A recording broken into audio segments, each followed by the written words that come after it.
All right, let's get back to the new batch of Jeffrey Epstein documents that were just unsealed. News Nation's Laura Ingle. She's been combing through them. She joins us now. I mean, there's some words you were just telling me, some things we can't say on TV in this news set. Be careful. We're going through these documents. We're talking about over 1,000 pages.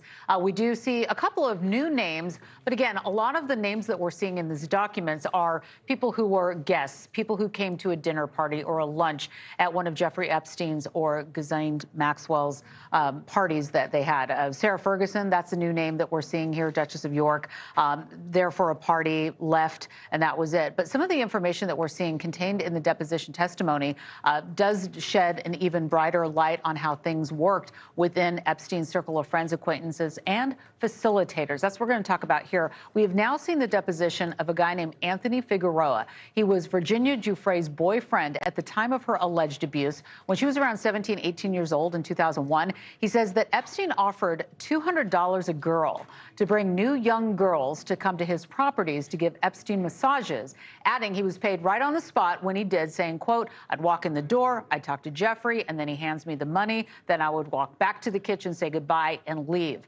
The one thing that I keep looking for is, does anybody go back to check on these girls? But some of the other new information contains scans of the notepads with messages of who called Epstein. One notepad we have seen is a message from Maxwell to Epstein asking about designer Tom Ford about possible flight plans.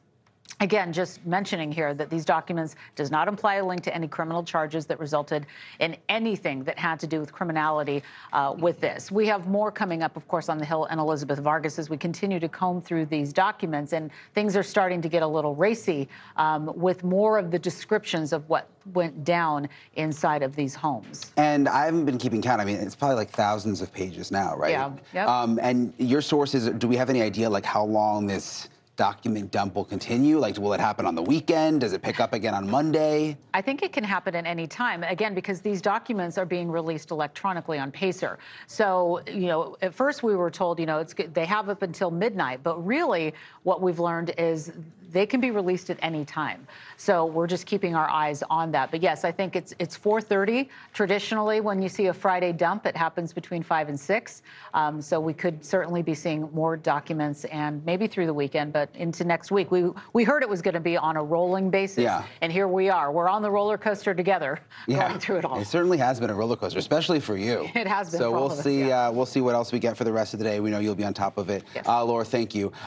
Thanks so much for watching. Just go to joinnn.com to find News Nation on your television provider. And don't forget to click the red subscribe button below to get more of News Nation's fact-driven, unbiased coverage.